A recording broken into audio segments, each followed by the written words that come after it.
What up? I finally finished it. Raw by UGod. Wu-Tang's UGod, Lamont UGod Hawkins. Really, his middle name is Jody, but that ain't snitching because, you know what I'm saying, that's in the book. So, you know what I'm saying, UGod came up in Park Hill Boy, you know what I mean, with Method Man and Raekwon. You know, he got put on the hood. I guess you could say he got put on the hood by some rosters. He got put onto the drug game and, you know, getting out there hustling, making moves and shit like that by some dreadheads, some older dreadheads. And, you know, he went back and forth through jail. You know what I'm saying? He had his trials and tribulations, a lot of pain, a lot of gain, a lot of loss. He had a child, and you know, his young boy was like 2 years old, I think is how old he was when he ended up getting shot. Some coward ass nigga picked him up and used him as a shield when he was getting fired at, and his son got hit in his hand and in his kidney, and I think he still has a limp to this day, which is crazy, you know what I'm saying? But what's crazier is that he graduated from school for film, you know what I mean? And he's out here, you know, with a good wife, and you know he's doing his thing still. So, you know, it just follows you guys' journey, man. You know what I'm saying? Follows you guys' journey with Wu-Tang, the ups and downs. You know what I'm saying? They had their little promo runs they went on where they piled up in like a little coupe. You know what I'm saying? Like 4 or 5 of them piled up in a coupe.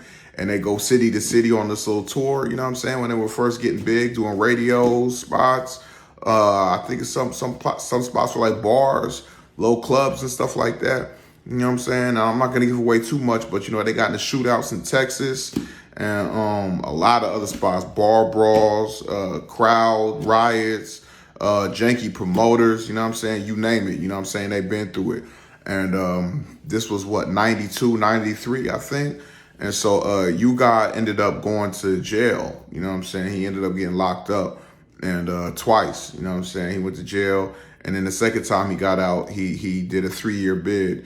And his whole philosophy is when you go in, you got to spend when you come out, you got to spend as much time out as you did when you was in order to adjust to the world. So he went in for 3 years.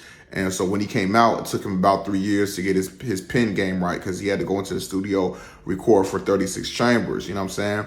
And they was calling him the 4-bar killer.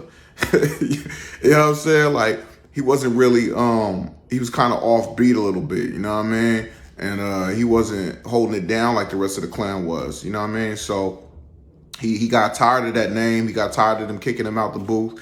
And so, you know what I'm saying, he got his shit together. And you can hear him on tracks like Winter Wars. And I think it was like to some movie soundtrack. It got on some movie soundtrack. And it has Raekwon, and it has Ghostface on it. And it ended up being a gold record, you know what I'm saying? And UGod was on there. So they added him to more tracks, you know what I'm saying? And so, like, another track is Impossible. A track called Impossible he was on, too. So, you know what I'm saying? If you want to go check that out, that's a dope track, you know what I'm saying? You want to go hear UGod in his prime. You know what I'm saying? He's still in his prime, but, you know, I guess in his beginning stages when, you know, he was getting it right after he had got out the second time, after he did his little bid, sat down, and then he came out, you know what I'm saying? So, yeah, man, you know what I'm saying? This is an interesting book. I learned a lot about UGod and Wu-Tang that I didn't know before, you know what I'm saying? Like all groups, it's hard to stay together, you know what I'm saying? Egos, money, business, you know what I'm saying? You know what I'm saying? What else? You know, everybody, the natural evolution of people doing their own thing, moving on their own way, you know what I'm saying?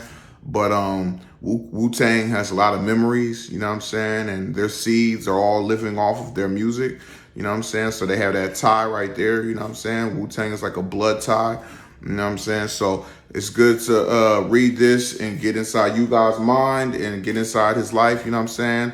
Almost like if there was a satellite that could rewind everybody's life and you could just sit there and watch all the things they went through, you know what I'm saying? This is a good book, you know what I'm saying? So, yeah, go read this, you know what I'm saying? I'm about to go ahead and get back to watching some Jack Cousteau documentary. But, yeah, you know what I mean? If you get the chance to read this, you also going to need to pick up Raekwon's book, From Staircase to Stage.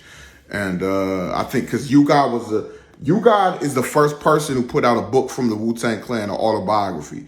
Now Ray's doing one too, or Ray has one out, you know what I'm saying? So I'm gonna get that. I already put an order in to get that, you know what I'm saying? I'm waiting on it right now. So, but yeah, I got done this. I got this a long time ago, matter of fact, you know what I'm saying? I got this book. I can't remember what year it was. It was a long time ago. My mom's had gave me a book about the pyramids and stuff. And that was around the time I had got this book. And I read the majority of it. I ended up on page 180.